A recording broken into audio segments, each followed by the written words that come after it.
قاری محمد حنیف صاحب ملتانی کچی مسجد ٹنڈو آدم سندھ میں خطاب فرما رہے ہیں۔ عنوان ہے اللہ کا ڈر۔ سماعت فرمائیں۔ شکریہ۔ وخاتم النبيين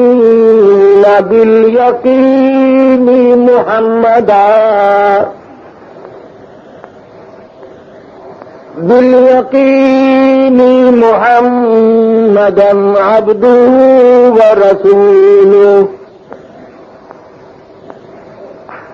أرسله بالحق بشيرا ونذيرا صلى الله تعالى عليه وعلى آله وأصحابه وأزواجه وذرياته وبارك وسلم تسليما كثيرا كثيرا. أما بعد فأعوذ بالله السميع العليم من الشيطان الرجيم. بسم الله الرحمن الرحيم.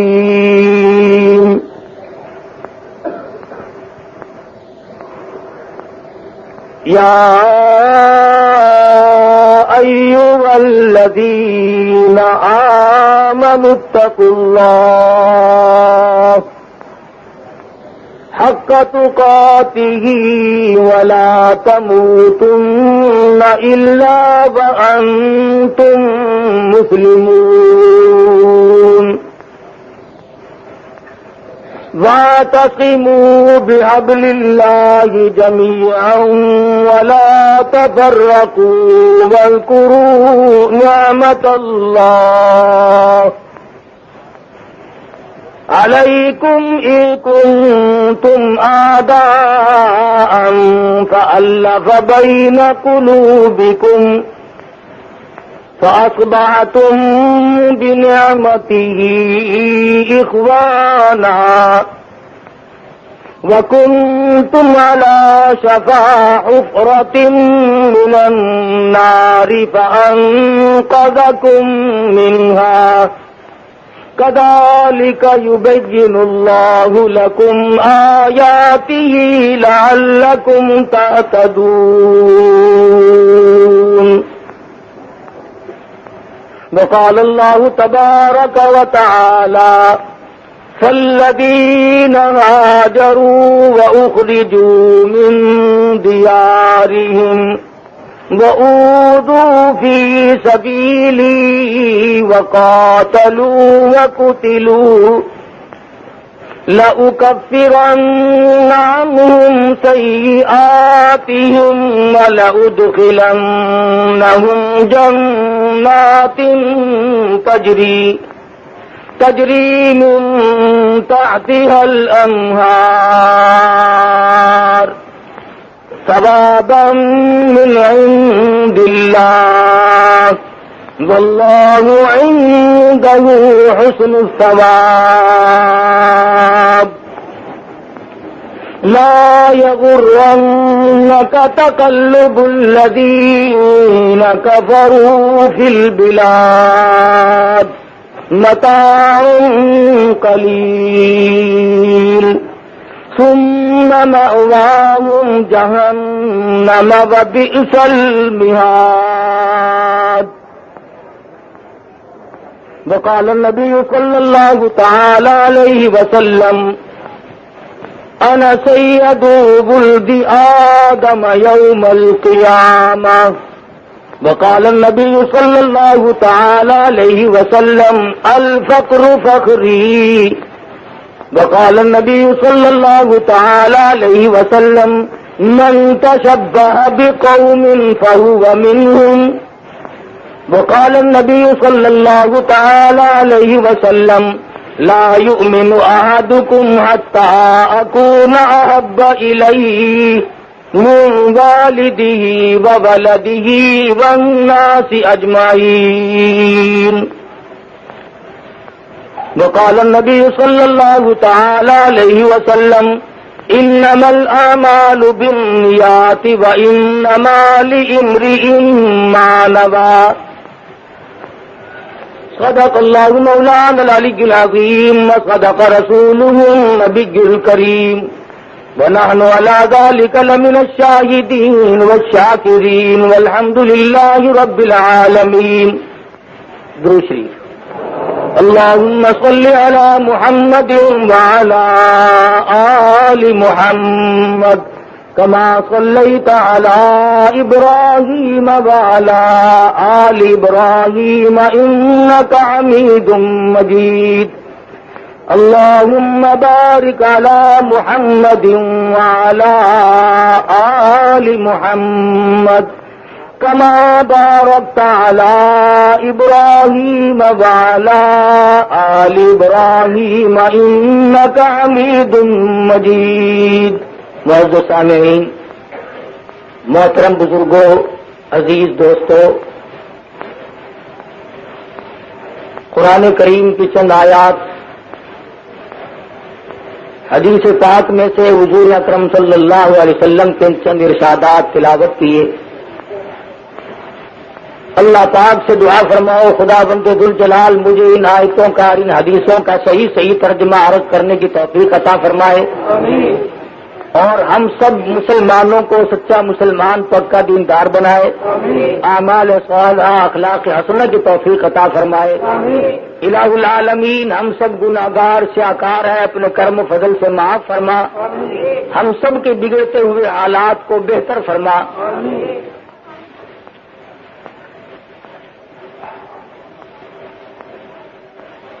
قرآنی آیات کا ترجمہ اور ارشادات محمد مصطفیٰ صلی اللہ علیہ وسلم کا جو ترجمہ ہے وہ بالکل سادہ اور صاف. خداوند ذوالجلال نے ارشاد فرمایا،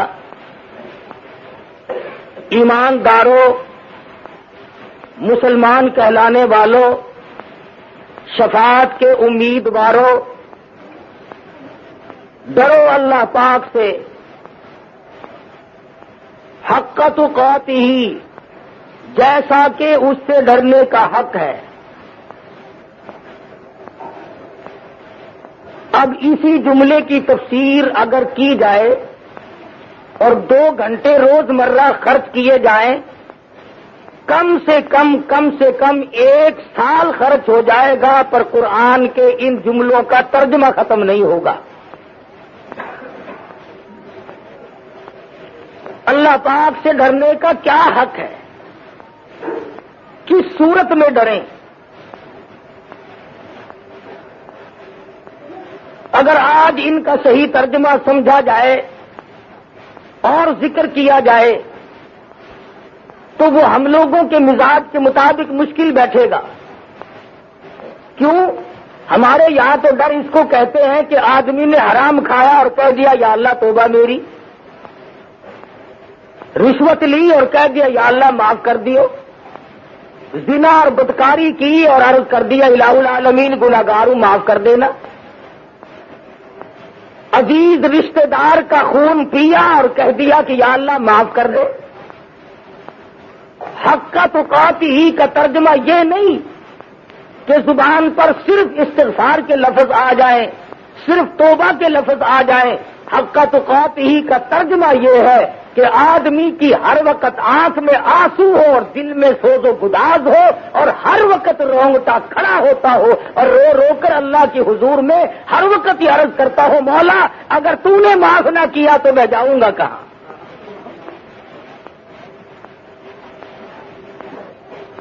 زبانی ڈر کی کوئی حقیقت نہیں. ایک آدمی ڈرتا بھی جاتا ہے اور وہ بے ایمانی بھی کرتا جاتا ہے، اپنے آپ کو ڈرنے والا بھی سمجھتا ہے اور پھر ملاوٹ کر رہا ہے، لوگوں کو فریب دیتا ہے، دھوکہ اور دجل اور فریب سے کمائی کرتا ہے. آج ان مسائل کو مولوی جان کے تو نہیں کہتے، اسی لیے نہیں کہتے کہ لوگ بگڑتے ہیں، پھر کہ لو جی مولانا اور مسئلے سارے چھوڑ کر مولوی صاحب کو چاہیے تو یہ تھا کہ صلاۃ التسبیح کے فضائل بیان کرتے، سبحان اللہ کا ثواب بتلاتے، الحمدللہ کا ثواب بتلاتے، اللہ اکبر کا ثواب بتلاتے، ملاوٹ پہ آ کھڑے ہوئے۔ تاجر تو ہم سے یوں ناراض ہو گئے، اور ہم نے رشوت کا نام لیا نہیں اور افسروں کے سر میں کھجلی اٹھی نہیں، وہ یوں ناراض ہو جاتے کہ تم اور سب کچھ کہو پر رشوت کا نام کیوں لیتے ہو؟ ہم نماز کی فضیلت، روزے کی فضیلت، قرآن کریم کی فضیلت بیان کرتے رہے، چوری کا نام لیا نہیں، اور جو چوری کرتے ہیں ان کے دماغ میں فوراً خرخشی مچتی ہے۔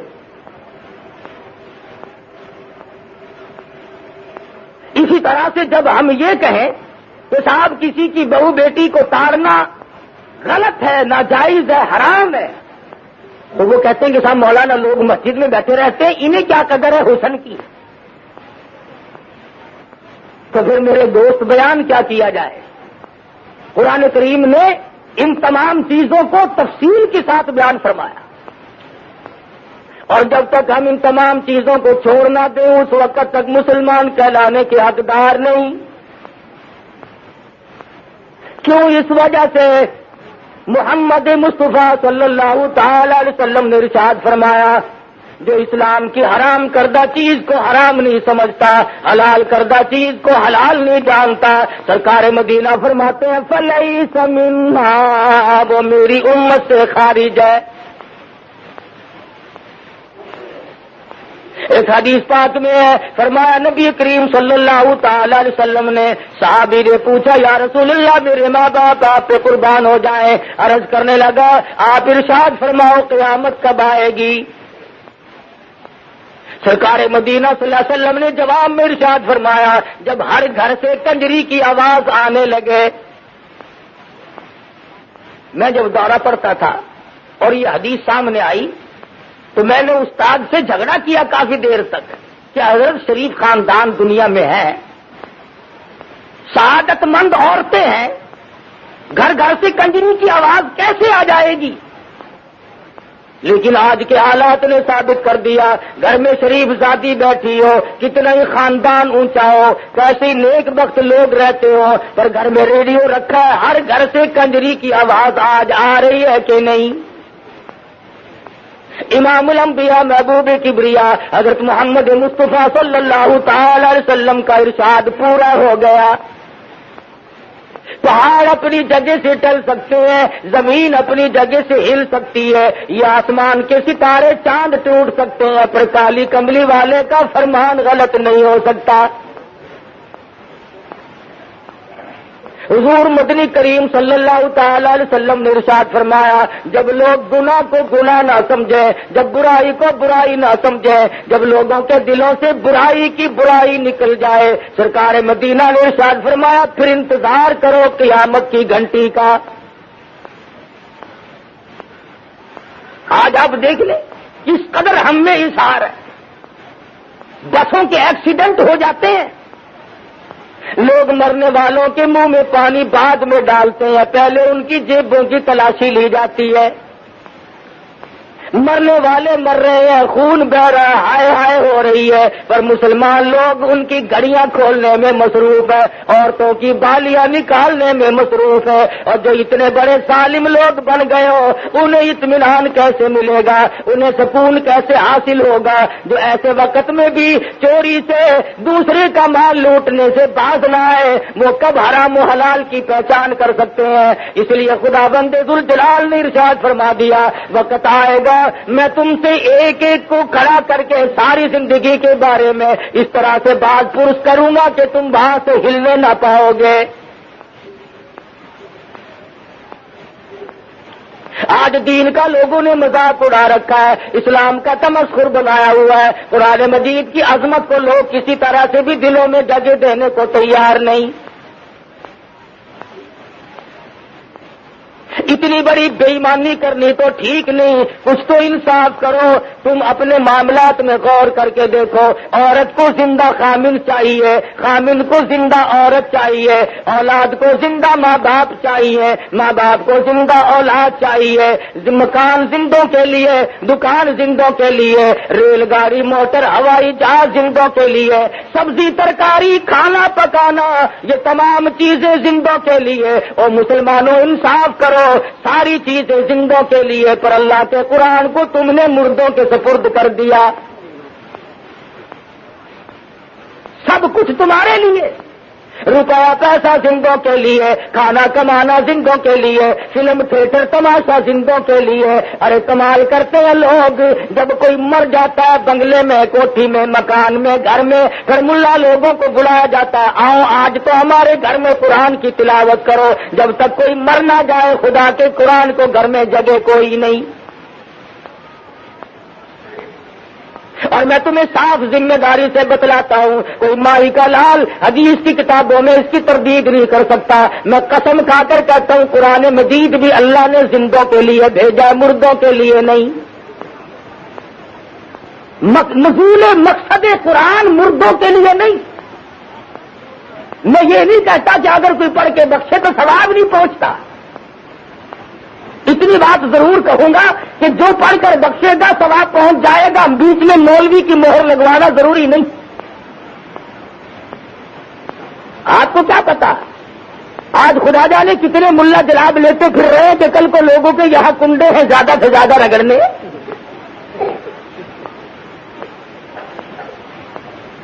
مہنگائی کا دور ہے بابا، سبزی نہیں بن پڑتی اور کہاں حلوہ پوری، سبحان اللہ۔ اور اگر کوئی یہ پوچھ لے کہ کہاں موجود ہے یہ ساری چیزیں، ہم نے کہا لکڑی آرے کی کتاب میں ہے، نہ بخاری شریف میں، نہ مسلم شریف میں، نہ ترمذی شریف میں، حدیث کی کتاب میں، کسی تفسیر میں، کسی بزرگ کے واقعے میں خواجہ معین الدین چشتی اجمیری رحمۃ اللہ علیہ نے نہیں فرمایا، علامہ شیخ عبد القادر جیلانی پیران پیر رحمۃ اللہ علیہ نے نہیں فرمایا، کسی امام نے نہیں فرمایا۔ فرمایا کس نے؟ جس کو حلوہ روز نہیں ملتا انہوں نے کہا آج کا دن تو کنڈا کر کے دکھاؤ۔ ہمارے پاس کیا رہ گیا؟ یا رسم رہ گئی یا بے ایمانی رہ گئی۔ حلال کی روٹی مشکل۔ او لوگوں، اس وقت تم مرتے وقت ایمان کی امید کیسے لگائے بیٹھے ہو جب لوگ سود کو منافع کہہ کر کے کھاتے ہو؟ کتے کو اگر بکری سمجھ کر کوئی آدمی حلال کر لے تو وہ حلال نہیں ہوتا، ذبح کر لے تو حلال نہیں ہو جاتا، وہ کتا ہی رہے گا۔ جو آئے اس کو کہو میاں یہ بکری ہے، نہیں نہیں کتا ہے، کہ واہ واہ میں تو اس کو بکری سمجھتا ہوں۔ منافع الگ چیز ہے، سود الگ چیز ہے، سود کو منافع نہیں کہا جا سکتا۔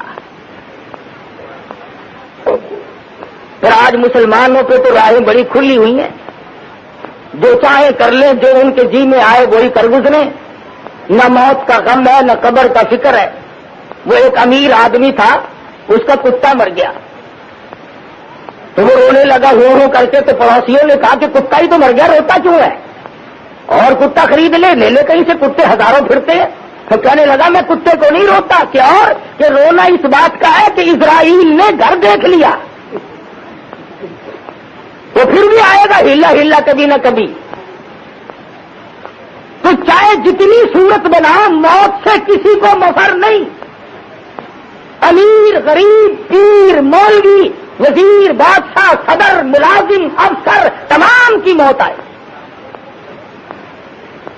اور اس کے لیے تیاری کی ضرورت ہے۔ اگر اس کے لیے کوئی پروگرام نہیں تو مصیبتیں آئیں گی۔ علماء اکرام رحمہم اللہ علیہ مجمعین نے لکھا ہے، ارے موت تو ایسی ہونی چاہیے۔ نبی کریم صلی اللہ علیہ وسلم کا صحابی ہے، دیوانہ پروانہ زیاد بن سکن ہے، جنگ میں شریک ہوا، جہاد میں شریک ہو گیا، جہاد فی سبیل اللہ صحابہ اکرام کرتے تھے۔ بھوک کی وجہ سے چاہے کتنی تکلیف آتی تھی پھر بھی کبھی گریز نہ کرتے تھے، اور اپنے آپ کو کبھی پیچھے چھپا کر صحابہ اکرام نے نہیں رکھا۔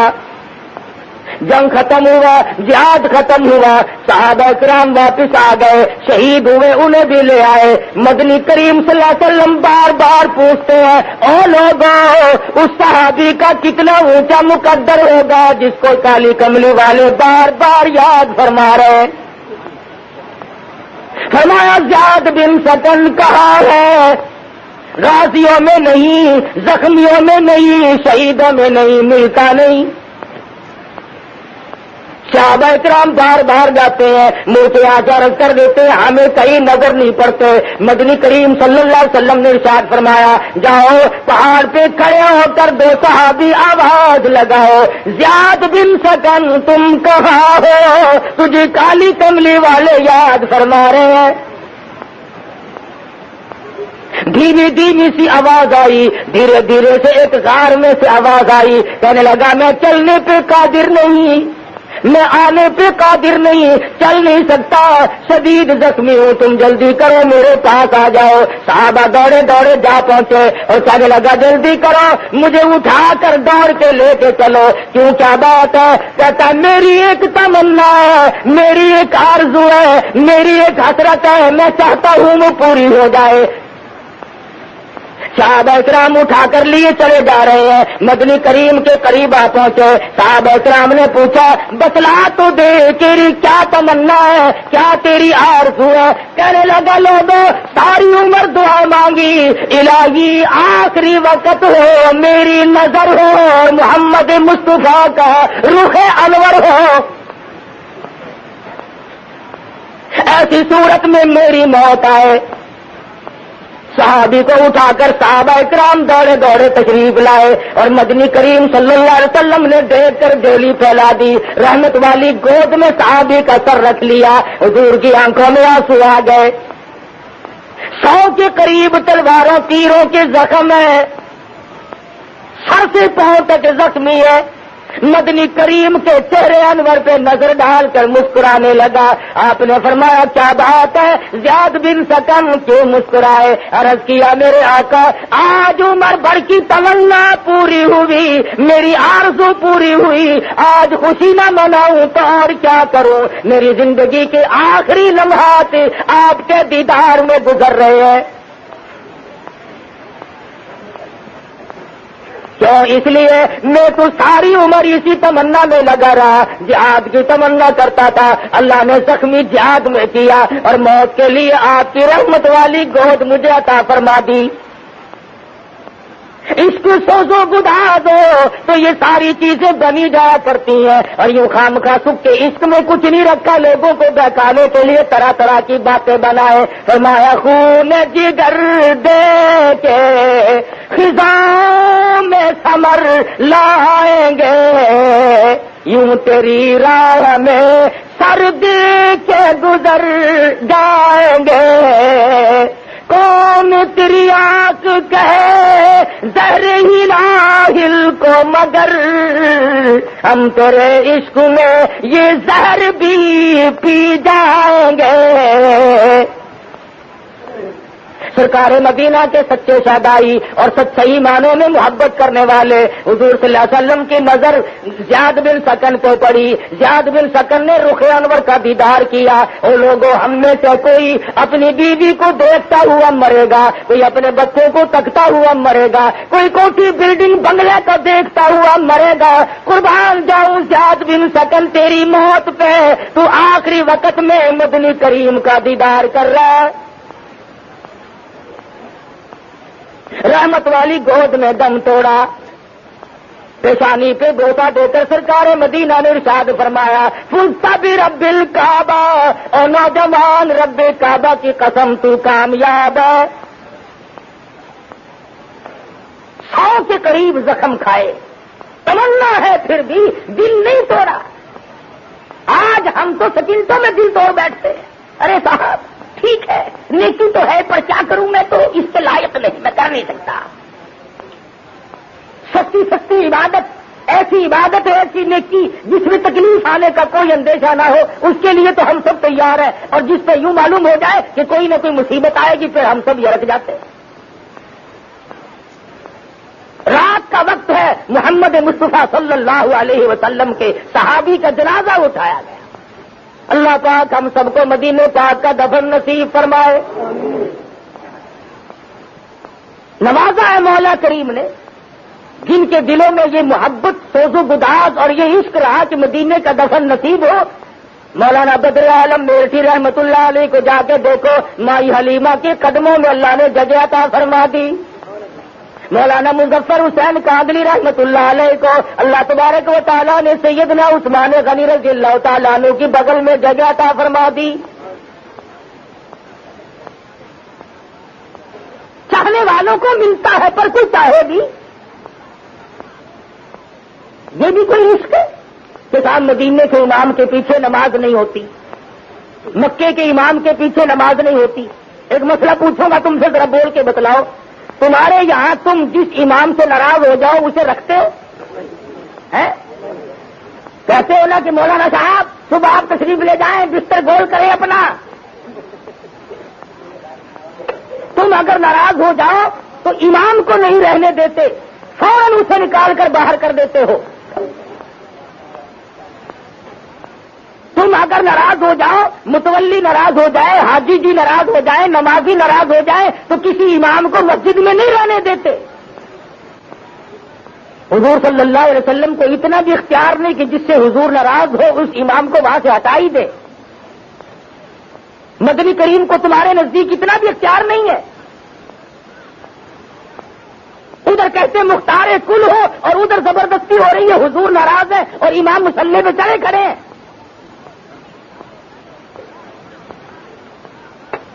اور پھر دربار الہی بیت اللہ شریف کے اندر جو 5 وقتہ نماز پڑھاتا ہے، امام ہے، جمعہ پڑھاتا ہے، وہ تو اللہ کا دربار ہے۔ اللہ میاں بھی ڈر گیا ان سے، وہ بھی انہیں نہیں ہٹا سکتا۔ معلوم یہ ہوا کہ بیت اللہ شریف میں جو امام ہے اللہ پاک ان سے راضی، اور مدینہ شریف میں جو امام ہے محمد مصطفیٰ صلی اللہ علیہ وسلم ان سے راضی۔ ورنہ کوئی وجہ نہیں کہ ناراض ہو اور وہ امام وہاں ٹھہرے رہے۔ اللہ پاک نے غریب لوگوں کی ایک تمنا پوری فرمائی، کرایہ کافی بڑھ گیا، سامان کی بھی قلت ہو گئی، اب پیسہ زیادہ بڑھ گیا، اور پاکستان میں رہنے والے غریبوں تم وہاں تو جا نہیں سکتے، لاؤ میں تمہاری اتنی سی تمنا پوری کرتا ہوں کہ مدینے کا امام آئے تم زیارت کرو، بیت اللہ شریف کا امام آئے تم زیارت کرو۔ اللہ نے غریب قوم کے مقدر جگائے، اور میرے جیسے مولوی فتویٰ لکھنے کھڑے ہو گئے کہ ان کے پیچھے نماز پڑھنی حرام ہے، کعبے کے امام کے پیچھے تو نماز پڑھنی حرام ہے، اور یہ جو صبح سے لے کر شام تک 50 عورتوں کو تاڑتے ہیں ان کے پیچھے نماز ثواب ہے۔ خدا جانے عقل کہاں ماری دی۔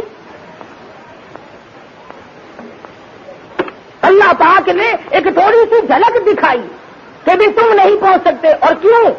حدیث پاک میں آتا فرمایا نبی کریم صلی اللہ تعالی علیہ وسلم نے، جو آدمی صبح شام حج کی تمنا کرتا ہو اور اس کے آنسو نکل جاتے ہو، ہر وقت دعائیں مانگتا ہو اور اس کوشش میں ہو کہ مجھے موقع اللہ پاک جب بھی عطا فرما دو تو میں فوراً حج کو چلا جاؤں گا، اللہ کے گھر کی زیارت کروں گا، حرم محترم میں جا کے نماز ادا کروں گا، گنبد خضرا صلی اللہ علیہ وسلم کا دیدار کروں گا، زیارت کروں گا۔ حدیث پاک میں آتا ہے تمنا ہے، آرزو ہے، حسرت ہے، موت آ گئی پوری نہ ہوئی، اللہ پاک ایک فرشتے کو حکم دیتے ہیں میرے بندے نے بڑی دعائیں مانگی، بڑی تمنا کی، بڑی آرزو کی، میں نے اسے موقع نہ دیا، اور نوری فرشتے میرے اس بندے کی طرف سے جا کے تو مکمل حج ادا کر،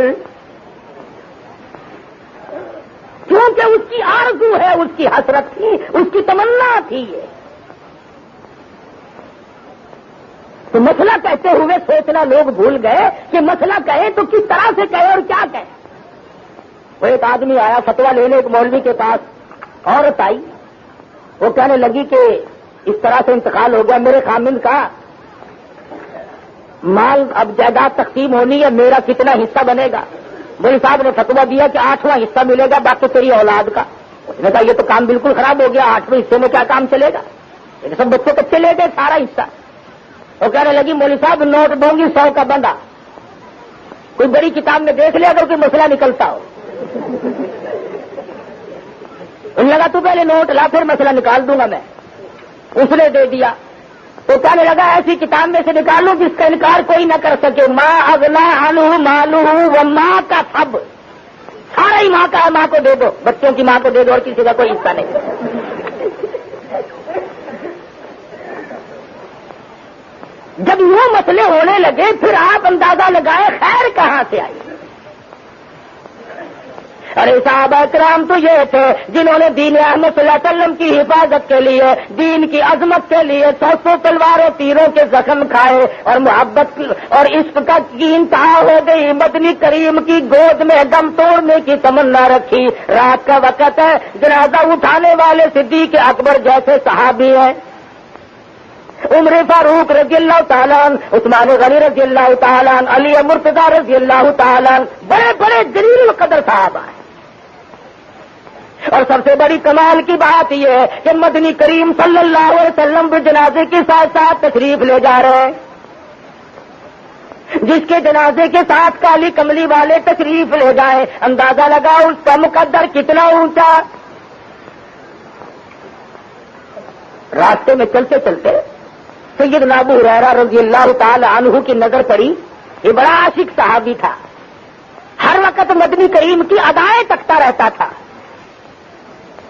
اس نے دیکھا کہ مدنی کریم صلی اللہ علیہ وسلم اپنی ایڑیاں اٹھا اٹھا کر پنجوں کے بل زمین پہ چل رہے ہیں، تشریف لے جا رہے ہیں. قریب آیا اور عرض کرنے لگا میرے آقا پاؤں مبارک میں، قدم مبارک میں کوئی تکلیف تو نہیں؟ کیوں؟ ایڑیاں اٹھا کر آپ پنجوں کے بل انگلیوں سے چل رہے ہیں، تشریف لے جا رہی ہیں، مجھے تو خطرہ ہوا کہ کوئی تکلیف تو نہیں.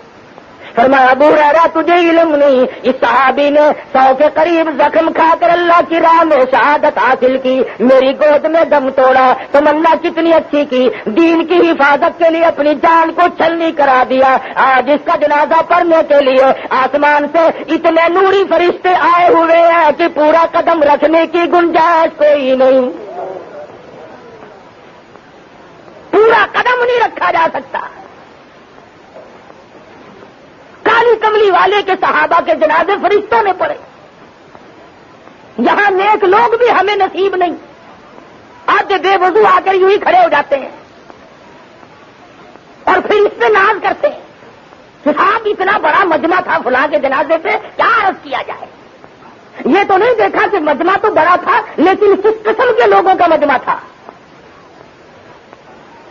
فرض نماز نہیں پڑھتے، جمعے کی نماز پہ جاتے نہیں، اور کسی کا جنازہ ہوا خصوصاً بڑے آدمی کا تو پھر جا پہنچے صرف اس دکھانے کے لیے تاکہ لوگوں کو پتہ چل جائے کہ فلاں کے جنازے پہ میں بھی آیا تھا. اور بلکہ جب کسی وزیر کا جنازہ ہو، کسی بڑے افسر کا جنازہ ہو، جدھر فوٹوگرافر کھڑے ہو نا اس طرف کو آگے جا کر کھڑے ہوتے ہیں، سفید سیدھی کر لینا جی.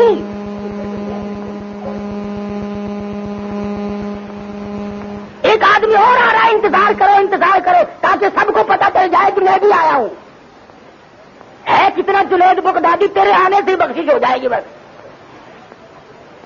ذہنی تماشا دیکھو کہ آج نیتیں کس قدر بگڑ گئی. ہماری نیتوں میں فتور ہے. اگر ہماری نیتیں صحیح ہو جائیں تو یہ بات کبھی بھی نہ بنے جو اب بن رہی ہے. صرف تمہاری بات نہیں، پوری دنیا میں اس وقت مسلمانوں کا یہ حال ہے کہ قرآن کو ٹھکرایا اور اپنی مرضیات پہ چلے تو آج مار کھا رہے ہیں چاروں طرف. اب کوئی یہ ماننے والی بات ہے کہ اسرائیل کے چند بدماش یوگنڈا کے ہوائی جہاز اڈے پہ آئے اور 36 منٹ میں ان کو مار مور کے پکوڑے سے بنا کے چلے گئے. 36 منٹ میں سارا کھیل کھیل دیا. مسلمان اتنا کمزور، اتنا بزدل، اتنا گیا گزرا. اب تم نہیں بچے، یاد رکھو تیار ہو جاؤ مرنے کے لیے. غیرت ہمارے پاس نہ رہی، شرم و حیا ہمارے پاس نہ رہی، دیانت و امانت ہمارے پاس نہ رہی، حرام و حلال کی پہچان کر کے اس پہ عمل کرنا یہ ہمارے پاس نہیں رہا. اب ہمارا بچنا بڑا مشکل ہے. پچھلے ہفتے میں انڈونیشیا میں زلزلہ آیا، 2 گاؤں سالم کے سالم زمین میں غرق ہو گئے. گناہ بڑوں نے کیے، خدا جانے کتنے بچے گود میں ہوں گے، کتنے بچے پیٹ میں ہوں گے، کتنے معصوم بچے بڑوں کے گناہوں کی وجہ سے زمین میں دفن ہو گئے، غرق ہو گئے. ابھی 1 مہینہ نہیں ہوا، فلپائن میں زلزلہ آیا، آندھی آئی طوفان، 1 گھنٹے میں 20,000 آدمی مر گیا. اب موت ٹھوک کے بھو آ رہی ہے اور مجال ہے ہم بدل جائیں. نہ میں بدلوں، نہ تم بدلو، نہ دکاندار بدلے، نہ حاکم بدلے، بالکل نہیں بدلنا اور آگے کو چلیں گے. جس طرف سے ہمیں دین نے روکا ہوگا اس طرف کو اور آگے بڑھیں گے اور آگے بڑھیں گے. صحابہ کرام تو اتنا سارا دیتے تھے دین احمد صلی اللہ علیہ وسلم کی باتوں کا، جو مدنی کریم سے کی ارشاد میں سے مل گیا اسی پہ عمل کرتے کرتے ساری عمر گزار دی، چاہے اس میں نفع سمجھا نقصان سمجھا. علا بن حضرمی سب کہہ دو رضی اللہ تعالیٰ عنہ. 300 کے قریب صحابہ کرام کا ایک لشکر فاروق اعظم رضی اللہ تعالیٰ عنہ نے بھیجا. شام کا وقت تھا، اندھیری رات شروع ہو گئی اور قدرت خدا کی 300 اونٹ تھے، سارے چھٹ کر بھاگ گئے. جو ان پہ لگا ہوا سامان تھا وہ بھی گیا اور خود بھی گئے. اب صحابہ کرام پریشان ہے کہ پانی کی بوند نہیں، گرمی کا موسم ہے، صبح کو دن نکلے گا، ہمارے محلوں میں تو کوئی تردد ہی نہیں رہا. پینے کو پانی نہیں، وضو کو پانی نہیں، کھانے کی کوئی چیز نہیں، تمام اونٹ یکدم بھاگ گئے. علا بن حضرمی رحمت اللہ رضی اللہ تعالیٰ عنہ نے رات کو اعلان کر دیا، اور لوگوں تیمم کر کے اللہ کی حضور میں نماز ادا کرو، اس کے بعد دعا مانگو، مولا ہماری مشکلوں کو آسان فرما. تمام رات عبادت کی، دعا مانگی، فجر کی نماز ادا کی. جس نے نماز پڑھائی تھی اس کی نظر پڑی تھوڑی سی دور پہ، پانی دکھائی دیا. 2-4 اٹھ کر کہنے لگے جا کے دیکھتے تو ہیں. جا کے کیا دیکھتے ہیں؟ ایک بہت بڑا پانی کا چشمہ بھرا ہوا ہے. شور مچا دیا، آ جاؤ پانی پی لو، آ جاؤ اللہ نے پانی دے دیا، آ جاؤ اللہ نے پانی دے دیا. صحابہ کرام ابھی پانی پی رہے تھے، ادھر سے کیا دیکھتے ہیں کہ 300 اونٹوں کی قطار یکدم خود بخود سامان سارا لگا ہوا پھر واپس آ گئی. اب صحابی نے کھڑے ہو کر تقریر کی اور کہا دیکھو میں تمہیں کہاں لے جانا چاہتا ہوں. ڈارمینیا ایک جزیرہ ہے سمندر میں. کافر لوگ اس جزیرے میں کشتیوں اور جہازوں کے ذریعے بھاگ گئے اور وہاں جا کر محفوظ ہو گئے. اب ہم نے ان پہ جا کر حملہ کرنا ہے. صحابہ کہنے لگے جہاز نہیں، کشتی نہیں، سمندر میں کیسے گزریں گے، بڑا مشکل معاملہ ہے. صحابی کھڑا ہو کر کے کہنے لگا پرواہ نہ کرو، اس اللہ کی ذات پہ بھروسہ کر کے اپنی سواریوں کو سمندر میں ڈال دو. میرا یقین ہے ارادے پاک ہے، نیت پاک ہے، عمل بھی پاک ہے، زبان بھی پاک ہے. میرا یقین ہے اللہ تبارک و تعالیٰ بغیر کشتیوں کے ہمیں پار پہنچائے گا. چنانچہ تاریخ گواہ ہے کہ سارے صحابہ کرام نے اپنے اونٹ گھوڑے جو کچھ بھی سواری تھی سمندر میں ڈال دیا. صحابی قسم کھا کر کہتا ہے کسی سواری کے پیٹ کو بھی پانی نہیں لگا. دارمینیا کے قلعے پہ جا کر جب حملہ کیا اندر سے نکلے اور کہنے لگے اب ہم تمہاری حکومت کو یوں ہی مان لیتے ہیں، اب ہمیں یقین ہو گیا کہ تم حق پہ ہو. ہم جہازوں کے ذریعے آئے، کشتیوں کے ذریعے آئے. ارے جن کو سمندر راستے بنا کر کے دیتا ہے وہ حق پرست نہیں تو اور کیا ہو سکتا ہے. لڑائی نہیں ہوئی. صحابہ کرام کو اللہ پہ انہوں نے یقین جمایا. اللہ پاک نے سمندر کو حکم دیا کالی کملی والے کے غلام آ رہے ہیں، سڑکیں بنا کر دو ان کو. کیوں؟ ارادے نیک ہیں. ہمارے ارادوں کا تو یہ حال ہے، سڑک پہ چلتے چلتے اگر یوں نیت سے کوئی نظر ڈال لے کہ کوئی روڑا اینٹ کانٹا، نیت کا ہی تو فرق ہے اور تو کوئی ایسا فرق نہیں. آج نیتوں میں فساد آیا تو بگاڑ ہو گیا، اعمال میں فساد آیا، زمین اور زمان میں فساد آیا، ہمارے تمام معاملات میں آج فساد آ گیا. اور یہ وجہ ہے دین احمد صلی اللہ علیہ وسلم سے بغاوت ہے. اللہ پاک نے کبھی بھی نافرمانی کرنے والوں کو معاف نہیں کیا. یہ صحابہ کرام کی جماعت ایک اور جنگ قادسیہ میں جا پہنچی. انہوں نے جا کر کے قلعے پہ حملہ کیا، اس کو فتح کر لیا. بڑا سونا ملا، بڑی چاندی ملی، ہیرے جواہرات ملے. ایک صحابی کو ایک ایسا ڈبہ ملا جس میں بہت اعلیٰ قسم کے قیمتی رہنے لگا. سارا مال ایک طرف اور یہ پورا ڈبہ ایک طرف. تجھے پتا نہیں تھا اس میں کیا چیز بن گئے. صحابی کہنے لگا میں نے کھول کر دیکھا تھا.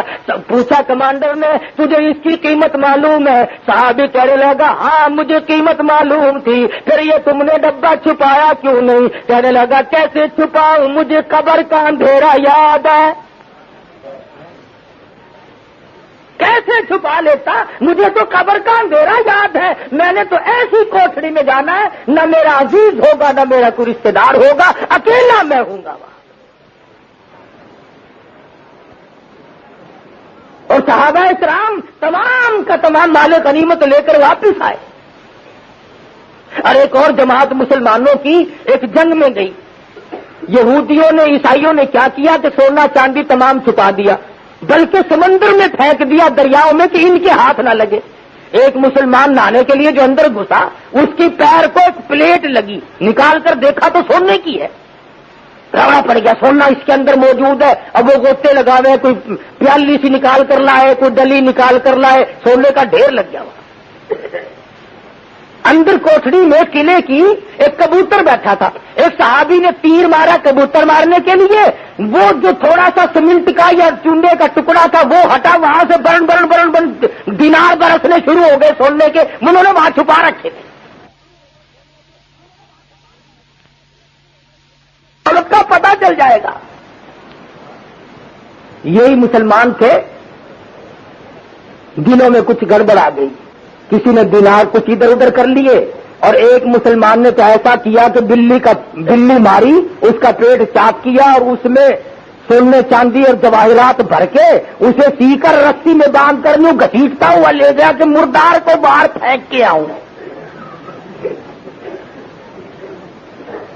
اسی طرح سے کافی سارے لوگوں نے گڑبڑ کی۔ علماء لکھتے ہیں کہ جب یہ دولت بہانے سے ادھر ادھر کر کے جہاز پہ سوار ہو کر چلے تو غیب سے آواز آئی کہ بدجانتوں کو غرق کر دو، ایک بھی نہ بچا۔ خدا کے یہاں کسی کا لحاظ نہیں کہ یہ فلانا ہے اور یہ فلاں نہیں، وہ تو اعمال دیکھتا ہے۔ آج اعمال برباد ہو گئے جبھی تو بات بگڑ رہی ہے۔ اس لیے قرآن مجید نے صاف صاف طور پہ جانت کے لیے، امانت کے لیے لوگوں کو سمجھا دیا، بتا دیا کہ خبردار ہو جاؤ۔ ما کان لبشر، کسی آدمی کو یہ چیز شایان شان نہیں کہ وہ جس کو امانت دی جائے اس میں ذرہ برابر بھی خیانت کرے۔ حضور فرماتے ہیں امانت میں خیانت کرنے والوں کو قیامت کے دن میرا دیدار نہیں، میری شفاعت نہیں۔ اور لوگ اس وقت کھڑے ہو کر کے روئیں گے، یا لیتنی لم اتخذ فلانا خلیلا، اے کاش ہم اللہ کے سوا، نبی کے سوا کسی کو اپنا نہ سمجھتے، دنیا کے پیچھے لگ کر یوں ہی برباد ہو گئے۔ اور فرمایا وَكَمْ أَهْلَكْنَا قَبْلَهُم مِّنَ الْقُرُونِ مِن بَعْدِ نُوحٍ، میں نے کتنوں کو پہلے برباد کر دیا نوح علیہ السلام کے بعد بھی، جب لوگوں نے بدعمالی پھیلائی، بغاوت کی، دین سے، اسلام سے منہ موڑا، اللہ کے حکم کو ٹھکرایا، خداوند ذوالجلال نے ان کو ایسی سزائیں دی کہ بچانے والا کوئی نہیں۔ ارے کبھی تو لوگ ایسے تھے، حضرت اسماعیل ہیں، بزرگ ہیں، سب کہہ دو رحمت اللہ علیہ۔ ایک دیہاتی اراضی اونٹنی پہ سوار ہو کر کے گزر رہا ہے، نورانی شکل دیکھ کر پوچھنے لگا اللہ والے تیرا کیا نام ہے؟ فرمانے لگے لوگ مجھے محمد اسماعیل کہتے ہیں۔ وہ دیہاتی کہنے لگا وہی اسماعیل جو بزرگ ہے، بڑا ولی ہے؟ فرمانے لگے ہاں وہی ہوں۔ اونٹنی سے نیچے اتر آیا اور قریب آ کر کے کہنے لگا اللہ واسطے مجھے خدا کا قرآن سناؤ۔ حضرت اسماعیل رحمت اللہ علیہ نے قرآن مجید سنایا، وَفِي السَّمَاءِ رِزْقُكُمْ وَمَا تُوعَدُونَ، او لوگوں تمہارا رزق آسمانوں پہ ہے، زمین پہ نہیں، وہاں سے آتا ہے۔ کہنے لگا رزق آسمان پہ ہے کہ ہاں دیکھو قرآن کہہ رہا ہے کہ میں بھی بچے کھاتا پھروں پھر یہاں۔ اسی وقت اپنی اونٹنی کو ذبح کیا، ٹکڑے کیے اور لوگوں میں مفت بانٹ دیا، اور جو تلوار پاس تھی اسے توڑ کر پھینک دیا۔ اور یوں کہتا ہوا جنگل کی طرف نکل گیا.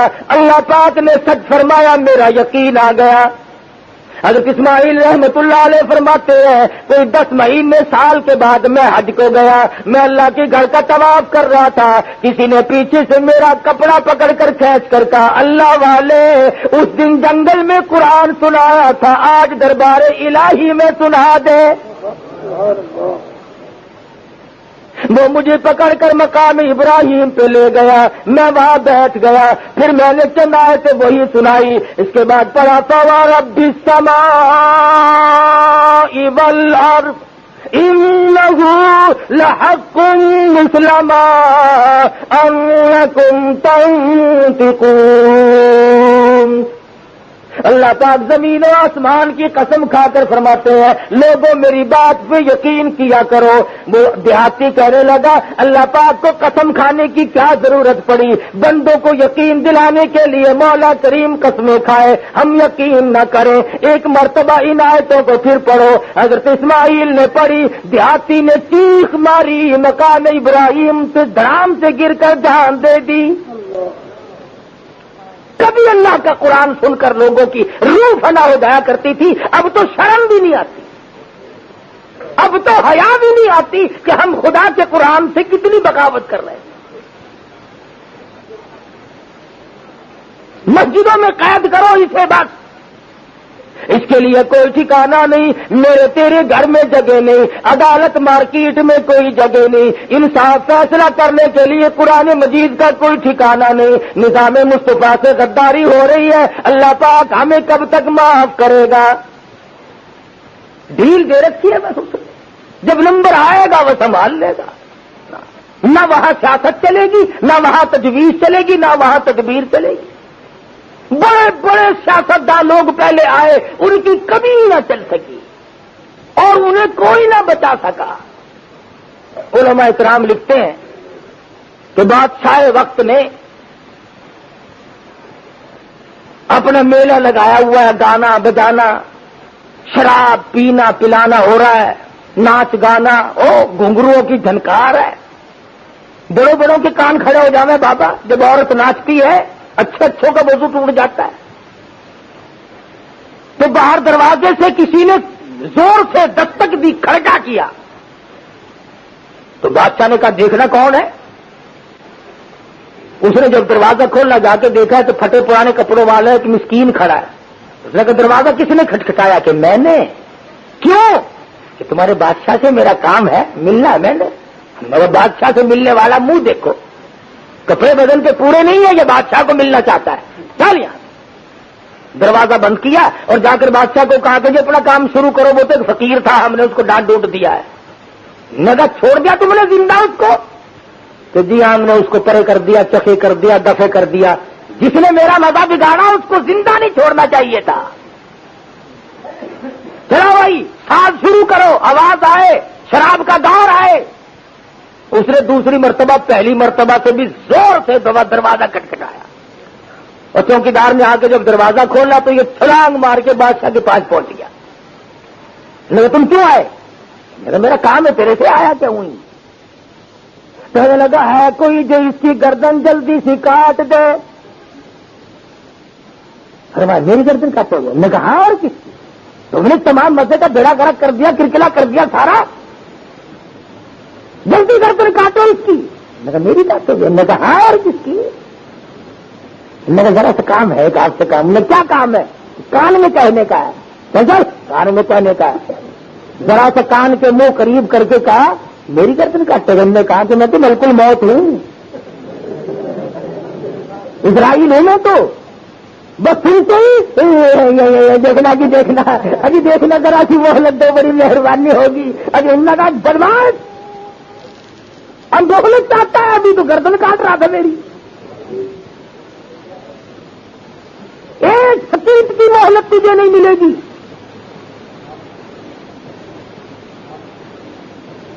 ان نے کہا مہربانی کر, کچھ تھوڑی سی دیکھنا, آپ لوگ بڑے کریم ہوتے ہیں, بڑے مہربان ہوتے ہیں. میں نے تیرے جیسے کے لیے مہربان.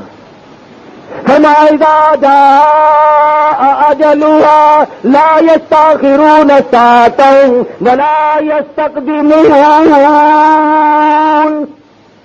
جب موت کا وقت مقرر آ پہنچا تو ایک سیکنڈ ادھر ادھر نہیں، کوئی نہیں ادھر ادھر کر سکتا. پورے ملک کی فوج آ جائے، پورے ملک کی پولیس آ جائے، ساری انتظامیہ آ جائے اور پورے ملک کی قوت صرف کرنا شروع کر دے، کسی آدمی کا، کسی وزیر کا، کسی افسر کا ایک سانس بڑھانے پہ قادر نہیں بڑھا سکتا کوئی بھی ایک سانس. کتنے ہی دنیا بھر کے ڈاکٹروں کو جمع کر لو، کچھ نہیں کہہ سکتا کوئی ایک سیکنڈ کے لیے کسی کو زندہ نہیں رکھ سکتا.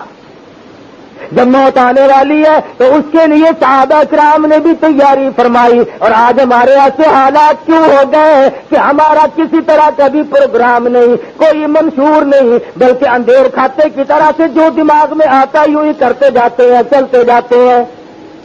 فرمایا یا ایھا الذین آمنوا اتقوا اللہ حق تقاتہ. ایمانداروں ڈرو اللہ سے جیسا کہ اس سے ڈرنے کا حق ہے. ہم لوگ وقت پہ نہیں ڈرتے، بے وقت ڈرے. ابھی یہ جو کارخانے لیے گئے نا، ان کو اگر کسی نے جا کر کے یوں بتایا نا کہ بھی 2.5% زکات دو، یہ مولوی کھانے کے لیے بس ہر وقت بہانے بناتے ہیں زکات کا، فلانا دماغ. بات نہیں سنتے تھے، اپنے کھڈے پہ تھڑے پہ بیٹھ بیٹھ کر علماء کو گالیاں بکتے تھے، قرآن مجید کے، اسلام کے نظام پہ اعتراض کرتے تھے. اب سنا ہے منڈے پڑے ہیں ترسوں گے، منڈے پڑے ہیں. ایک قانون آیا، انہوں نے کہا باہر ہو جاؤ. میں کہا جی کیا بات ہے؟ میں کہا باہر ہو جاؤ. بس بسم اللہ الرحمن الرحیم. زکات نہ دی، خیرات نہ دی، سگا بھتیجا بھوکا مرتا رہا، چھوٹا بھائی بھوکا مرتا رہا، تیرے بچے شہنشاہ جیسے کپڑے پہنتے رہے اور تیرے سگے بھائی کے بچے فقیروں والے کپڑے پہنتے پھرے. کبھی شرم نہ آئی کہ یہ میرے بھائی کی اولاد ہے، یہ میرے باپ کی نسل ہے، یہ میری بہن ہے، یہ میری خالہ ہے، یہ میری پھوپھی ہے، یہ میرے ساس سسر ہے، یہ میرا سالہ. کبھی سلوک کرنے کی کوشش نہ کی. تو اللہ میاں کا یہ تو نظام ہے، یا تو وہ 2.5% مانگتا ہے یا پھر وہ سارا ہی لے لیتا ہے. انہوں نے کہیں درا پلہ جا رہا کھڑا ہو کے. اور ابھی صرف اسی پہ بس نہیں، اور خدا جانے کس کی چیز کا نمبر ہے. ہمیں تو ڈر نہیں، ہم تو ہر وقت کہتے ہیں کہ ہمیں قومی ملکیت میں لے لو فٹافٹ. ہمارا کیا جائے گا؟ باغ اپنا نہیں، جائیداد اپنی نہیں، کارخانہ اپنا نہیں. یہ پیٹ کا کارخانہ، روٹی تو دیں گے، ہے نا؟ ہمارا کیا بگڑے گا؟ باری سب کی آنی ہے. یاد رکھو، یا سیدھے ہو جاؤ، کرو اسلام سے. 30 برس اسلام سے غداری کی، نظام مصطفیٰ سے 30 سال تک غداری کی. لاکھوں مسلمان کٹوایا جب پاکستان بنا.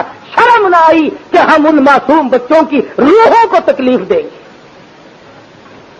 ہندوستان سے آنے والے لوگ جانتے ہیں، جب ہندو گنڈے حملہ کرتے تھے، سکھ بدماش جب حملہ کرتے تھے، تو عزت والی عورتوں نے، سمجھدار بہنوں نے سونا نہ اٹھایا، چاندی نہ اٹھائی، مال و دولت نہ اٹھایا. گھر میں سے قرآن لیا اور گلے میں لٹکایا اور اپنے قریب کے کنویں میں چھلانگ لگا دی. کسی کافر کا ہاتھ اللہ کے قرآن پہ نہ آئے اور میری آبرو پہ نہ آئے.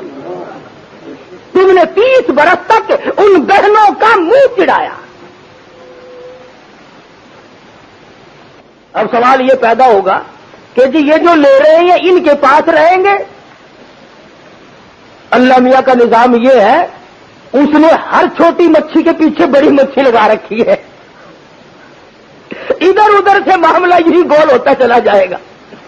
بہرحال ہم پریشان ہیں اور رہیں گے جب تک حضور اکرم صلی اللہ علیہ وسلم کے لائے ہوئے قرآن کو ہم اپنے دستور میں، آئین میں، فیصلے میں. دیکھو صبح کو 2 حاجی لڑ پڑے، یہاں نمازی 2 لڑ پڑے، اور میں انہیں کہوں کہ آؤ قرآن نے فیصلہ کروا لو، بالکل نہیں آئیں گے.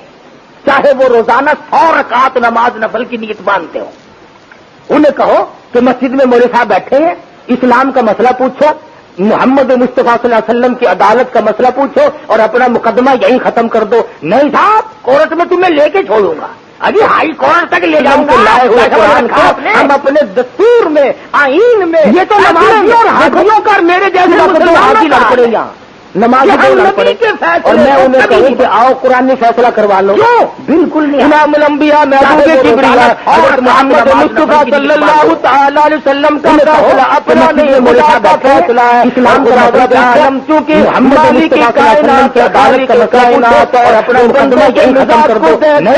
جو مالک میں وہ جانتا تو جانتا ضرور یاد رکھو, اسی کے مطابق اس نے تمام فیصلے فرمائے, قانون بنائے. اور قرآن نے کہا نا کہ چور کا ہاتھ کاٹ دو, تم نہ کاٹو. 100 سال کی سزا بھی اگر چور کو دو گے چوری بند نہیں ہوگی. قرآن کریم نے کہا کہ زانی کو کوڑے مارو. تم اگر زانی کو چمڑا ادھیڑ دو, قتل کر دو, لیکن زنا بند نہیں ہوگا جب تک کہ سرکار مدینہ کا لایا ہوا دستور نافذ نہ کیا جائے. یہ تو آقا کے اور اللہ میاں کے قانون میں برکت ہے کہ جرائم کو روک دیا جائے. قانون تو اب بھی ہے, پولیس پکڑتی بھی ہے, مقدمے بھی چلتے ہیں, چوروں کو کون سا کھلم کھلا چھوڑتے ہیں. ہاں ایک بات تو ہے, اگر اس قسم کا کام کرنے والے حصہ ڈال لیں پھر ماشاءاللہ کام چلتا رہتا ہے. پتی ہوتی ہے نا, پتی اگر ڈال لی جائے نا پھر کام کھپ جاتا ہے. میں یہ کہتا ہوں کہ نظام مصطفیٰ جو ہے وہ چوری کے معاملے کا ہو, وہ زنا کے معاملے کا ہو, وہ قتل و قتال کے معاملے کا ہو, کچھ بھی ہو, دنیا کا پورا نظام, عبادات, اخلاق, معاملات, لینا دینا, خرید و فروخت, حکومت, تجارت, تمام کے تمام جب قرآن مجید نے بیان کی ہے, اس کی تکذیب کرنے والے, اس کو تردید کرنے والے, اس کو چھوڑنے والے مسلمان ہو کر کے اطمینان کی زندگی کبھی نہیں گزار سکتے. ہاں اگر اسلام اور ایمان کا انکار کر دیا جائے پھر اور بات ہے. سیدنا فاروق اعظم سب کو رضی اللہ تعالی عنہ, دور خلافت ہے, ایک عیسائی جاسوس آیا مدینے میں اور مسلمانوں کو کہنے لگا, کیوں بھائی تمہارا ایوان صدر کہاں ہے, شاہی محل کہاں تمہارا؟ نے کہا یہ جناب کے پیچھے. نے کہا یہ آدھا چھپا ہوا اور آدھا ننگا. نہیں یہ کہ ہاں یہی تو ہے. نہیں یار میرے ساتھ مذاق نہ کرو, اپنے شاہی محل بتاؤ جہاں تمہارا بادشاہ رہتا ہے. انہوں نے کہا خدا کی قسم یہی ہے. نے کہا اچھا کہاں تمہارا بادشاہ؟ کہ ہمارے یہاں بادشاہ نہیں ہوتا, خلیفہ ہوتا ہے, نبی کا جانشین ہوتا ہے. انہوں نے کہا ہے تو لکڑیاں چننے گئے جنگل میں. بادشاہ آج تو چپڑاسی بھی لکڑیاں چننے جا سکتا. سیدنا فاروق اعظم رضی اللہ تعالی عنہ کے بارے میں جب یہ سنا تو وہ حیران ہو گیا اور کہنے لگا مجھے بتاؤ کدھر کو گئے ہیں؟ تو لوگوں نے کہا یہ راستہ ہے جنگل کا. یہ ادھر کو چلتا چلتا چلتا چلتا جب پہنچا, دیکھتا کیا ہے کہ امیر المومنین خلیفۃ المسلمین سیدنا عمر فاروق سب کو رضی اللہ تعالی عنہ آرام سے زمین پہ درخت کے نیچے سوئے ہوئے. یہ تھا عیسائی. اس نے کہا کام بن گیا, نہ کوئی باڈی گارڈ نہ کوئی حفاظتی دستہ, اکیلا ہے, تلوار میرے پاس آئی اور مقابلے کی نوبت بھی نہیں آئے گی, سویا ہوا ہے یہ تو بس اڑا دوں گا ایک بار میں. موقع ملا ہے, اس نے بہت تنگ کر رکھا ہے. یہی ہے وہ عمر جو فتوحات کرتا ہی جاتا ہے, بڑھتا ہی جاتا ہے. موقع ملا ہے. مورخ لکھتا ہے کہ عیسائی جاسوس نے تلوار نکال کر کے وار کرنا چاہا. فاروق اعظم کے سرانے کی طرف سے ایک شیر نکلا, منہ پھاڑ کر اس کی طرف چیرنے کے لیے آیا. شور مچانے لگا, ہائے میں کھا لیا, ہائے میں مر گیا, ہائے مجھے چیر ڈالا, ہائے مجھے تباہ کر دیا, اے عمر جلدی اٹھو, مجھے بچائیو بچائیو, میں مر گیا. فاروق اعظم اٹھے, آج اور دوسرا ہے کوئی نہیں, اور یہ شور مچائے مر گیا, ہائے مر گیا, توبہ میری, ہائے مر گیا. میں کہا ہوا کیا تجھے, یہاں تو کوئی دکھائی نہیں دیتا, کیا بک رہا ہے؟ انہوں نے کہا تم مجھے سنبھال لو پھر بتاؤں گا اصل بات. فاروق اعظم نے تسلی دی, پکڑا بٹھایا. اس نے کہا بتا. انہوں نے کہا کیا بتا؟ انہوں نے کہا بتاوے گا بھی. کہ اصل بات یہ میں نے یوں کر کے ارادہ کیا، میں وار کرنا ہی چاہتا تھا کہ تیرے سرانے کی طرف سے کہ شیر آیا اتنا بڑا، منہ پھاڑ کر مجھے کھاتا تھا، پھاڑتا تھا۔ سمجھ میں آ گئی نا یہ بات؟ آگے سب کی سمجھ میں؟ اب حضرت عمر رضی اللہ تعالی عنہ نے آگے سے یہ نہیں فرمایا کہ تجھے پتہ نہیں ہے میں کتنی نفل پڑھتا ہوں، تجھے معلوم نہیں ہے کہ میں کتنی تلاوت کرتا ہوں، تجھے پتہ نہیں ہے میں کتنی خیرات کرتا ہوں، اس لیے میری حفاظت کرتا اللہ میاں، شیروں سے کراتا ہے۔ بلکہ فرمایا عیسائی جاسوس، تجھے معلوم ہونا چاہیے میں رب العالمین کی زمین پہ انصاف کرتا ہوں، سب سے بڑی عبادت انصاف ہے، انصاف۔ یہ نہیں فرمایا کہ میں نفل بہت پڑھتا ہوں، فرمایا تجھے جان لینا چاہیے کہ میں احکم الحاکمین کی زمین پہ عدل کرتا ہوں، انصاف کرتا ہوں، بے ایمانی نہیں کرتا، ظلم کسی پہ نہیں کرتا۔ پتہ چلا عدل اور انصاف جو ہے وہ روشنی ہے۔ اب اللہ پاک کا یہ اپنا حکم ہے، وہ خود ہی حفاظت فرمائے، یہ شیروں سے حفاظت کرا لے۔ سیدنا امیر معاویہ سب کہو رضی اللہ تعالی عنہ، ان کا امیر لشکر ہے عقبہ بن نافع، افریقہ کے گھنے جنگل میں جہاں دلدل بھی ہے، درخت بڑے قریب قریب ہے، بڑے موذی جانور رہتے ہیں، شیر ہیں، چیتے ہیں، بگیاڑ ہے، سانپ بچھوؤں کی بڑی تعداد ہے۔ اب عقبہ بن نافع کہنے لگے ہم یہاں پہ چھاونی بنانا چاہتے ہیں، مسلمان کہنے لگے یہ تو بڑی خطرناک جگہ ہے، یہاں بڑے بڑے جانور موذی کھا جائیں گے، انسان آج تک یہاں آیا کوئی نہیں۔ عقبہ بن نافع فرمانے لگے ان کا علاج میرے ذمہ چھوڑ دو، تم چھاونی بنانے کی تیاری کرو۔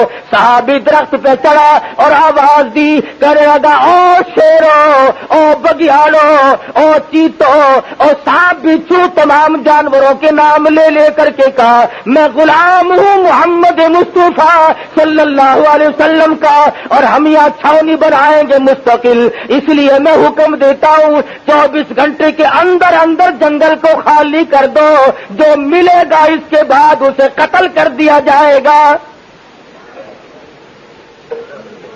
مسلمان جنگل کے جانوروں کو چیلنج کرتا ہے، اور مورخ لکھتا ہے کہ جب لوگوں کی نظر پڑی تو شیر قطار بنا کر، سانپ اپنی قطاروں میں، بگیاڑ اپنی قطاروں میں، چیتے اپنی قطاریں بنا بنا کر کے جنگل سے نکل رہے تھے، تمام مسلمان کھڑے ہو کر کے جانے والوں کا تماشا دیکھ رہے تھے۔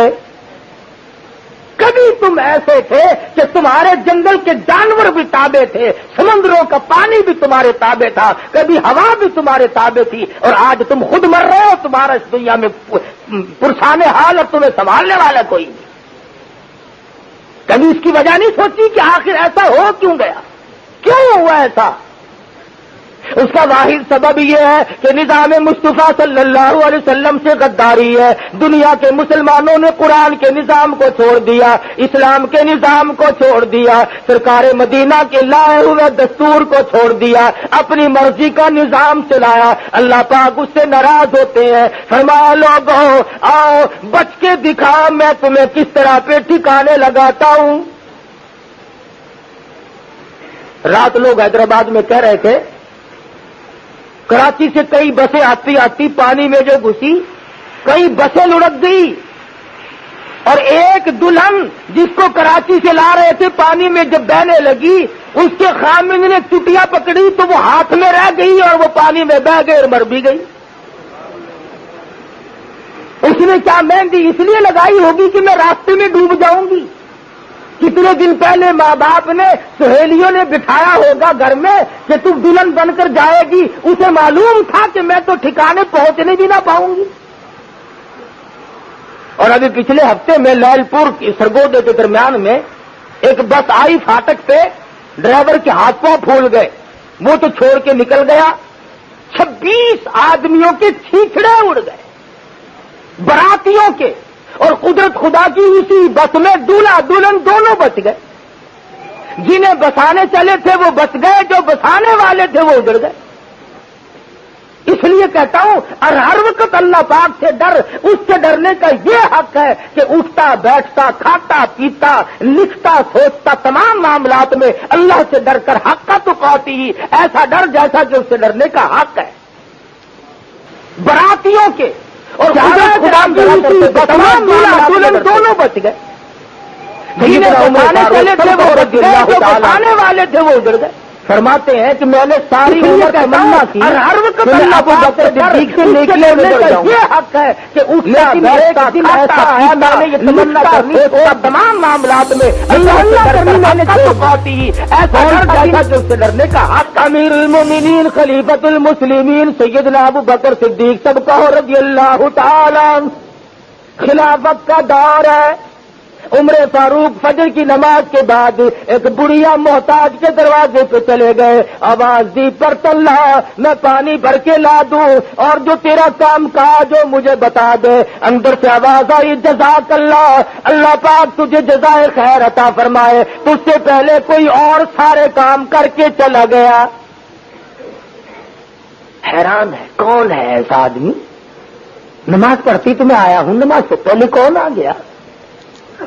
فاروق اعظم اگلے روز اذان کے بعد فجر کی نماز سے پہلے پہنچے، بوڑھی اماں برتن دے پانی بھر کے لا دو، تیرا اور جو کاروبار ہے مجھے بتا دے میں کر کے جاؤں۔ آواز آئی جزاک اللہ، اللہ پاک تجھے جزائے خیر عطا فرمائے، تیرے سے پہلے کوئی اور سارا کاروبار کر کے چلا گیا۔ کون ہے ایسا؟ تیسرے دن اذان سے کافی دیر پہلے پہنچے، دیکھتے کیا ہے کہ ایک آدمی بڑھیا کے مکان میں داخل ہو رہا ہے اور دونوں کندھوں پہ 2 گھڑے پانی کے بھرے ہوئے رکھے ہوئے ہیں۔ تو فاروق اعظم باہر بیٹھ گئے، دیکھوں گا نکلتے ہوئے کو یہ ہے کون۔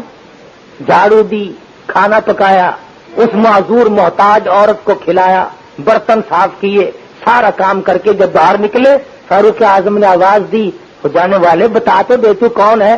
فرمایا عمر کیا لے گا پوچھ کر، میں تیرا بھائی ابو بکر صدیق ہوں۔ خلافت ہو، حکومت ہو، اقتدار پہ بیٹھے ہو، معذوروں اور محتاجوں کا پانی بھرتے پھرے۔ آج تم کسی سے راستہ تو پوچھ کے دکھا، راستہ بتانے والے نہیں ملتے، بڑے اسٹیشنوں پہ گاڑیاں پوچھو یہ کہاں جائے گی، بولتے ہی نہیں بولتے۔ وہ اتنے مقام پہ پہنچ کر کے بھی غریبوں معذوروں اور محتاجوں کی رات دن خبرگیری کریں۔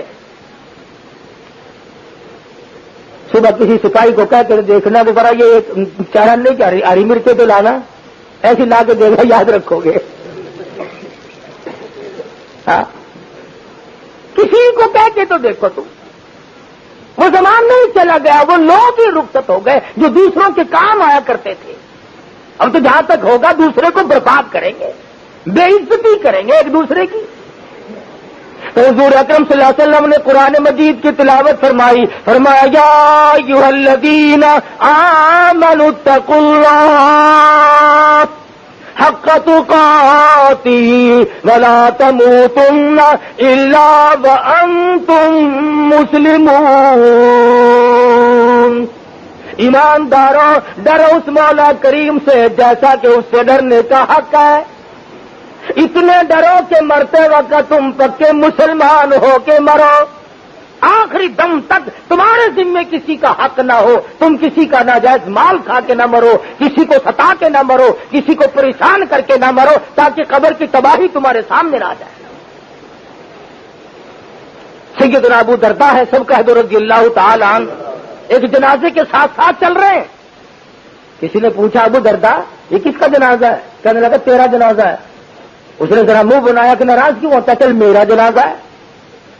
اور کہا یہ اپنے خاتمے کو پہنچ گیا، اس نے ملک الموت کا جھٹکا سہ لیا، یہ دنیا کو چھوڑ گیا، دوسری دنیا میں چلا گیا، اور جنازہ تو میرا تیرا باقی ہے، خدا جانے کس حال میں موت آئے۔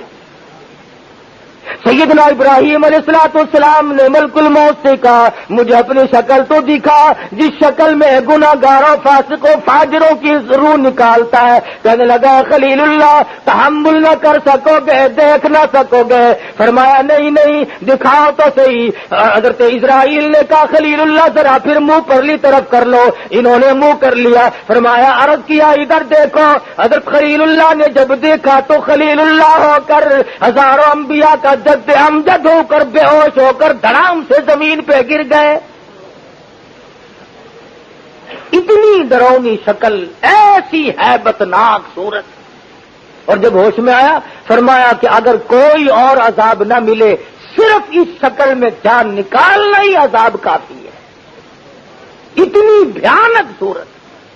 چنانچہ آج آپ دیکھ لیں سفیان ثوری فرماتے رحمت اللہ علیہ جب مرنے کا وقت قریب آتا ہے تو اسرائیل ذرا سی اس کے دل کی رگ کو چھو دیتے ہیں پھر پہچان ختم ہو جاتی ہے. آج آپ دیکھ لیں مرنے والوں کو کلمہ بڑا کم نصیب ہو رہا ہے. پہلے زمانے میں بچہ جب گرتا تھا تو ماں کہا کرتی تھی بسم اللہ, چوٹ نہیں لگتی بسم اللہ کہنے سے. اب جب ایکسیڈنٹ ہوتا, پچھلے دنوں میں گجرانوالے سے لاہور کی طرف آ رہا تھا, ٹکر جو ہوئی آپ یقین کریں گے مسجد میں بیٹھا ہوں, ڈرائیور بھی سواری بھی بجائے اس کے کہ اللہ اکبر یا اللہ حفاظت فرما یا اللہ توبہ ہماری, چھوٹا بڑا آگے پیچھے سب گالیاں, او تیری بہن او تیری ماں. یعنی گالیاں بکتا ہوا مسلمان مر رہا ہے آج. ایک مرتبہ مرید کا علاقہ ہے, مرید کے اسٹاپ ہے لاہور کے پاس, وہاں سے گزرنے لگے, ایک ویگن کی ٹرک کی ٹکر ہو گئی. ڈرائیور صاحب اسٹیئرنگ اور اس کے سیٹ کے سریے میں پھنسے ہوئے ہیں, جان نکل رہی ہے اور گالیاں بک رہے ہیں. اندازہ تو لگاؤ کیا بنا اس زندگی کا. اگر مرتے وقت کلمہ بھی نصیب نہ ہوا تو لعنت ہے اس زندگی پہ. کیا بنا اس وزارت کا, کیا بنا اس صدارت کا, کیا بنا اس امارت کا, اور کیا ہے وہ ذمہ داری, اور کیا ہے وہ تاجر پنا. مرتے وقت اگر کلمہ نصیب نہیں تو لعنت بڑی زندگی ہے. اور وہ کلمہ اعمال سے نصیب ہوتا ہے. حدیث پاک میں آتا ہے کہ کچھ لوگ ایسے ہیں جو کلمہ یاد نہ رہے تو ملک الموت خود یاد دلاتا ہے کہ میں تجھے لینے آ گیا ہوں پر لا الہ الا اللہ محمد رسول اللہ. سب کے لیے نہیں, جس کو وہ چاہتا ہے فرشتہ بھی یاد دلاتا ہے, فرشتہ بھی یاد دلاتا ہے. ہمیں یاد کون دلائے؟ گھر والوں کو تو پڑ جاتی ہے, خدا جانے چابیاں کہاں رکھی ہیں, بینک کی چیک بک پتہ نہیں کس کے پاس ہے. صاحب میرے ساتھ تو بولنا چولنا کافی دنوں سے بنتا, خدا جانے کہاں رکھا ہوگا. وہ مر رہا ہے, انہیں فکر پڑ رہی ہے. 2 گز کفن کے ٹکڑے کے سوا اور مزید کسی کو کوئی حصہ نہیں ملتا. اللہ والوں نے اپنی زندگیوں میں سب کچھ قربان کر دیا. حافظ ضامن صاحب شہید سب کا رحمت اللہ علیہ, قطب عالم حضرت مولانا رشید احمد صاحب گنگوہی سب کا رحمت اللہ علیہ. اللہ اللہ, بات بد نصیبی نے اللہ والوں کے نام سے بھی چڑھے. جنہوں نے دین کا کام کیا ان سے چڑ, اور جو حلوہ کھا کر ڈکارے مارتے پھرے ان سے راضی. ہاں دیکھو نا کیسا وقت آیا. حافظ صاحب سامنے آئے اور مسکرا کر کے کہنے لگے حضرت جی آج تو میرا جی چاہتا ہے. فرمایا کائے کو؟ کہنے لگے بس آج تو بڑا ہی جی چاہتا ہے. پوچھا کس چیز کو؟ تیسری مرتبہ کا آج تو میرا جی چاہتا ہے گنگوہی تیری گود ہو میرا سر ہو, اور سورت یاسین کی تلاوت ہو, اور میرا آخری وقت ہو, میرا سینہ ہو اور کافر کی گولی ہو. تمنا ہے میری, آرزو ہے میری. نئے کپڑے پہنے ہوئے ہیں, خوشبو لگائی ہوئی ہے, السلام علیکم السلام علیکم سب سے سلام کرتے پھر رہے. کچھ دیر کے بعد شاملی کا میدان گرم ہوا, انگریز کے ہاتھوں گولی لگی. حافظ ضامن صاحب کا سر تھا, گنگوہی کی گود تھی, سورت یاسین کی تلاوت ہو رہی تھی اور دنیا سے رخصت ہو رہے تھے. تو آج ہماری تو یہ تمنا ہے بھی نہیں کہ قرآن سنتے قرآن پڑھتے موت آئے. بڑا مشکل معاملہ ہے. شیخ العربی والعجم حضرت مولانا سید حسین احمد صاحب مدنی سب کہہ دو رحمت اللہ علیہ, بڑے اونچے مقدر والے بزرگ, 31 حج اللہ نے نصیب فرمائے. اور یہ جو مولانا کو گالیاں دیا کرتے تھے نا لوگ, جو دے رہے ہیں, نمبر وار سب کو پتہ لگ رہا ہے. ہائے اللہ نے کتنا اونچا نصیبہ بنایا کہ روز اقدس کی جالیوں کی چھاؤں میں بیٹھ کر 18 برس تک حدیث پڑھائی. 18 سال تک. اور جو نبی کے عاشق بنے پھرتے ہیں ان کو ایک دن بھی موقع نہ ملا کہ کالی کملی والے کے گنبد خضرا کے پاس بیٹھ کر حدیث پڑھا. حدیث تو آتی ہی نہیں, پڑھائے کیا. اور اس قدر جرت تھی اس اللہ والے میں کہ کیا عرض کروں, کیا بتلاؤں. ذوق تھا, شوق تھا. حضرت شیخ الہند رحمۃ اللہ علیہ انگریز کی فوج میں مسلمان بھرتی ہوتے تھے اور ترکستان پہ حملہ کرتا تھا انگریز. تو علماء اللہ والوں نے دستخط کرنے سے انکار کر دیا کہ یہ مسلمانوں کے ہاتھوں سے انگریز مرواتا ہے, لہذا اس کی فوج میں بھرتی نہیں ہونا چاہیے. تو میرے جیسے جو تھے ملا ملانے انہوں نے دستخط کیے, خوب پیسے لیے. شیخ الہند کی باری آئی, فرمایا ہرگز نہیں, اس فتوے پہ دستخط نہیں کیے جا سکتے. چنانچہ شیخ الہند رحمۃ اللہ علیہ کو جیل جانا پڑا, کالے پانی میں زندگی گزارنی پڑی. 36 سیر مکئی کھڑے کھڑے پیستے تھے. بتانا یہ چاہتا تھا کہ جس وقت حضرت شیخ الہند رحمۃ اللہ علیہ کی وفات ہوئی اور غسل دینے لگے تو کہیں کہیں کالا کالا نشان تھا, کہیں کہیں. تو حضرت مدنی رحمۃ اللہ علیہ سے لوگوں نے اسرار سے پوچھا کہ یہ کیسے نشانات ہیں. فرمایا جا کھڑے ہو کر چکی چلایا کرتے تھے, دائیں بھی بائیں بھی اوپر بھی نیچے بھی خاردار نوکدار تار لگے ہوئے تھے, جھکنے نہ پائے سیدھے نہ ہونے پائے. چکی بھی چلاتے تھے, کبھی کبھی بے ہوش ہو کر گر پڑتے تھے, یہ سب نوکیں چبھ جاتی تھی.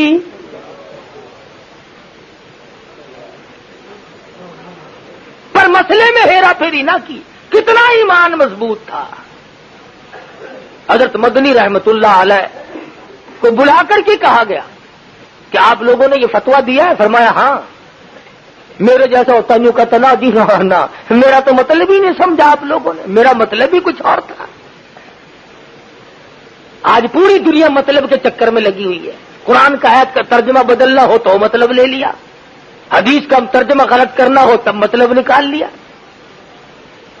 اب سر کہنے لگا معلوم ہے اس کی سزا کیا ہے. فرمایا سزا دینا تمہارا کام ہے, جیل نہ بھگتنا میرا کام ہے. کہا اس کی سزا تو موت ہے. اللہ والے نے بغل میں سے لٹا نکال کر میز پہ رکھ دیا. فرمایا الحمدللہ میں دیوبند سے کفن ساتھ لے کے آیا ہوں, میں نے تیاری کر کے آیا ہوں. کیوں؟ اس لیے کہ لیے پھرتی ہے بلبل چونچ میں گل,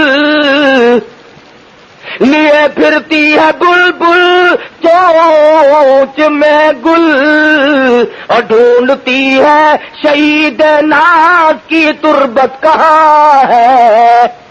میں تو تلاش کرتا پھرتا ہوں کب وہ وقت آئے اللہ کی راہ میں مجھے شہید کیا جائے. اللہ والے تو اللہ ہی کے نام پہ مرنا چاہتے ہیں. یہ ہم دنیا دار لوگ جو ہیں ہم یہ چاہتے ہیں کہ صاحب جب موت آئے تو ہم روپیہ گن رہے ہو اور موت آ رہی ہو. موت آئے تو ہم کسی کی بہو بیٹی کی آبرو اتار رہے ہو اور ہماری موت آئے. تو فرمایا اتقوا اللہ حق تقاتہ ولا تموتن الا وانتم مسلمون. ڈرو اس پروردگار سے جیسا کہ ڈرنے کا اس سے حق ہے. اتنے ڈرو کہ موت آ جائے اور تم فرما بردار ہو کر کے دنیا سے رخصت ہو رہے ہو. حدیث میں ہے فرمایا نبی کریم صلی اللہ تعالی علیہ وسلم نے کہ روزانہ صبح کو جب سورج نکلتا ہے تو وہ اعلان کرتا ہے کہ او مسلمان بندے, میں آج جو دن نکلا ہوں تیری عمر میں پھر یہ دن کبھی نہیں نکلے گا. کچھ نیکی کما لے, کچھ کر لے اگر کچھ کرنا ہے, ورنہ یہ دن نہیں پھر آئے گا. تو عمر بیت رہی ہے, 60, 50, 70, 80, 40 سال کی عمریں ہم لوگوں کی ہو گئی ہیں, لیکن اب تک ہمیں خوف خدا نصیب نہیں ہوا. اب تک ہم نے یہ کبھی نہیں سوچا کہ وہ اندھیری کوٹڑی, وہ پلس رات کی راہ, وہ میدان محشر کی تباہی اور وہ قیامت کا خوفناک منظر کس طرح پہ ہم لوگ بھگتے ہیں. سوچتے ہی نہیں. نہ امیر سوچے, نہ غریب سوچے, نہ ذمہ دار سوچے, نہ تاجر سوچے، نہ وزیر سوچتے ہیں، نہ سفیر سوچتے ہیں، سارا رلم پڑم معاملہ ہوا ہے بس۔ تو آخر کار زندگی بنے گی کیسے؟ فرمایا واعتصموا بحبل اللہ جمیعا ولا تفرقوا واذکروا نعمت اللہ، اللہ کے دین کی رسی کو اکٹھے ہو کر مضبوطی کے ساتھ پکڑ لو، ایک راستے پہ قائم رہو، ایک نبی کے امتی ہو۔